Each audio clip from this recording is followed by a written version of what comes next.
No vídeo de hoje, eu vou apresentar para você 4 opções, sugestões, né, de aplicação, né, de avaliação desses fatores de riscos psicossociais na prática para 4 tipos diferentes de empresas, né, realidades de empresas diferentes. Aí eu sei que você quer ir logo para o conteúdo desse vídeo, mas deixa eu me apresentar rapidamente se você ainda não me conhece. Meu nome é Alessandro, eu sou técnico e engenheiro de segurança do trabalho e atuo na área de SST desde 2011 e sou seu amigo consultor aqui na EDL. Se você gostar desse vídeo, peço que se inscreva no canal se ainda não for inscrito e deixe o like para ajudar o YouTube a recomendar o nosso conteúdo para mais pessoas. Agora, vamos lá para o conteúdo do vídeo. Eu sei que tem sido um desafio grande aplicar a avaliação dos fatores de risco psicossociais no ambiente de trabalho das empresas, principalmente porque é um tema que ainda gera muita dúvida. Existe no mercado inúmeras disponibilização de ferramentas para serem aplicadas e tidas como milagrosa que fazem esse tipo de avaliação, mas de fato o manual de interpretação do item 1.1.5 da NR1 traz que às vezes a gente mesmo é que está dificultando esse processo, né? Que o processo pode ser mais simples, né, do que a gente possa estar imaginando. E claro, existem várias realidades de empresas no Brasil. A gente sabe que a maioria das empresas no Brasil hoje são pequenas e médias empresas, então a aplicação de ferramentas muito robustas, muito complexas e muito caras, né, não vão ser realidade da maioria das empresas no Brasil. Então, por isso que eu vou trazer essas 4 sugestões, né? Não é verdade absoluta, você pode ter aí outras sugestões e pode pensar diferente também, mas eu vou trazer aqui nesse vídeo essas 4 sugestões que eu vejo que possam ser utilizadas para a aplicação da identificação e avaliação desses riscos dentro de realidades diferentes aí de empresas no Brasil. Então, vou mostrar aqui na minha tela para ficar mais fácil aqui o entendimento. Pronto, primeira realidade, empresas muito pequenas e sem SESMIT e CIPA, que é aquela empresa que é muito comum em comércio de bairro, que é um salão, uma pequena barbearia, uma pequena lojinha onde trabalha ali apenas o dono e 1 ou 2 funcionários. Então, para essas empresas muito pequenas, que não tem nem CIPA, nem SESMIT e nem tem, às vezes, o designado da CIPA, se você for o consultor que vai aplicar a avaliação dos fatores de risco psicossociais, é interessante que você converse, né, aplique ali algum checklist, né, para te balizar, né, no que observar dentro do ambiente de trabalho. Converse não só com o dono da empresa, mas também normalmente essas empresas têm poucos funcionários, então dá para você conversar com a totalidade de empregados ali, saber como que as metas são estabelecidas, como que é a relação com a liderança. Claro, isso tem que ser uma conversa bem tranquila, informal, porque senão o próprio empregador pode não permitir que essa conversa aconteça,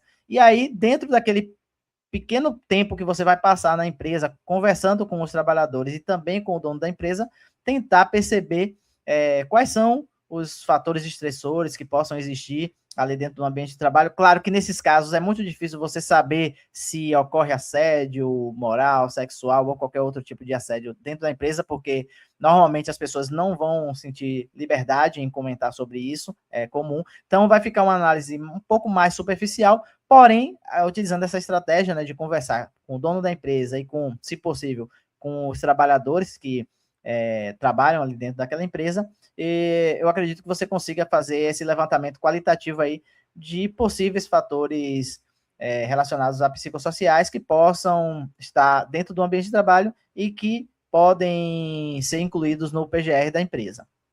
Outra realidade é empresas pequenas, mas que já possuem a CIPA, ou pelo menos um designado da CIPA. É aquele exemplo de comérciozinho de bairro também, uma pequena loja, uma pequena oficina mecânica, uma pequena empresa de fabricação de móveis planejado, ou marcenaria, que o empregador já tem um pouco mais de noção e pelo menos ele já tem um PGR, já tem um designado ali da CIPA, né, por conta da empresa dele, tem uma quantidade reduzida de trabalhadores que não enquadra ainda no dimensionamento da NR5, mas ali ele pelo menos já indicou, já treinou uma pessoa para ser designado.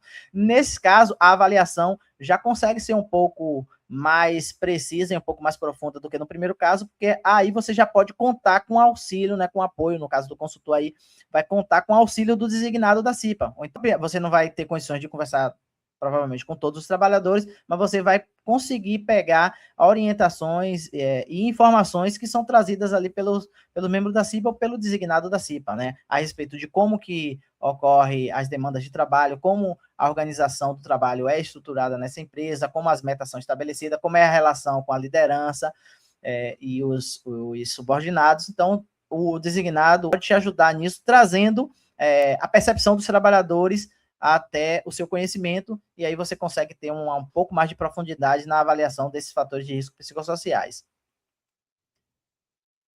Um outro cenário seriam empresas médias, que aí já tem CIPA ou designado, né? Nessas empresas que já tem uma CIPA constituída, uma quantidade maior de trabalhadores, ou então pelo menos um designado, exemplo de pequenas transportadoras, pequenas empresas do segmento de alimentação, restaurantes, bares, tá? Que já tem uma quantidade maior de empregados e que tem a figura da CIPA, segue a mesma estratégia do item anterior, que é contar com a CIPA ou com o designado da CIPA para trazer essas informações, e aí, nesse caso, como a empresa normalmente aqui já vai ter uma quantidade maior de trabalhadores, seria interessante a aplicação de alguma ferramenta para trazer a percepção dos trabalhadores com relação aos fatores estressores, ali, aos fatores psicossociais no ambiente de trabalho.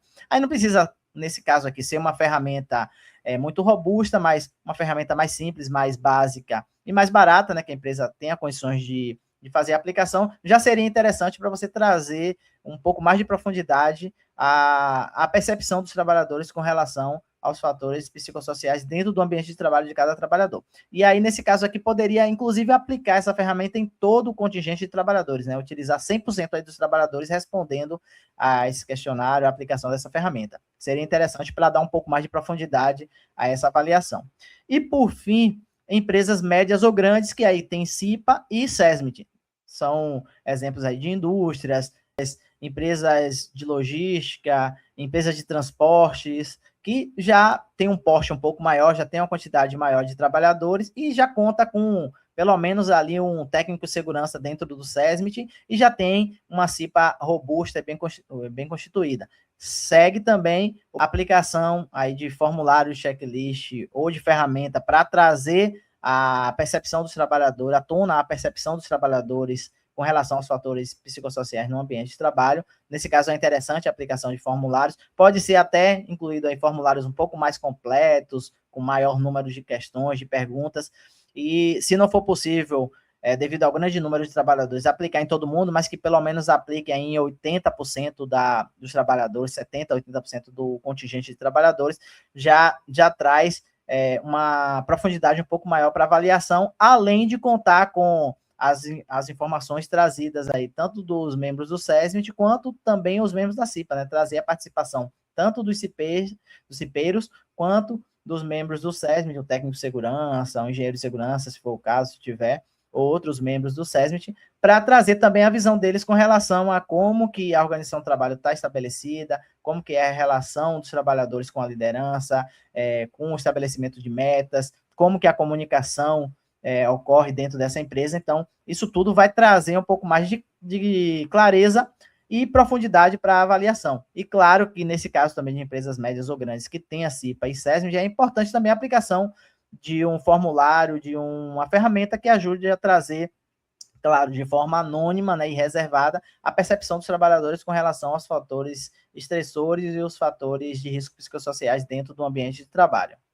Então, essas foram as 4 sugestões aí que eu tenho até o momento para trazer para você. O que é que você achou? Diga aí nos comentários o que é que você achou dessas 4 sugestões. Se você teria outras sugestões que possam ser aplicadas também aí em vários contextos diferentes, empresa pequena, sem SESMIT, sem CIPA, empresas médias ou grandes, aí já contando com a presença ou do SESMIT ou da CIPA, ou então dos dois, do SESMIT e da CIPA. Então, como que você tem pensado nessas estratégias aí para aplicar na realidade das empresas que você atende ou na empresa que você trabalha? Eu quero saber se você tem outras sugestões e estratégias diferentes dessas 4 que eu mencionei nesse vídeo. Coloca aqui nos comentários que a gente pode estender esse debate aqui nos comentários, ou comentários interessantes pode até servir como tema de próximos vídeos aqui no canal. É isso aí, peço que se inscreva no nosso canal se você ainda não for inscrito, deixe o seu like, compartilhe com algum colega que possa se interessar por esse conteúdo desse vídeo e ajude a nossa comunidade aqui no YouTube a crescer se inscrevendo se ainda não for inscrito. Eu vejo que muitas pessoas assistem nossos vídeos, mas ainda não são inscritos. Não custa nada, é só clicar no botão de inscrição, se inscrever, ativar o sininho de notificação, que aí isso já ajuda bastante a gente a continuar trazendo mais conteúdo aqui para vocês no YouTube. Abração, sucesso em seus negócios, sucesso em seu trabalho e até o próximo vídeo. Tchau.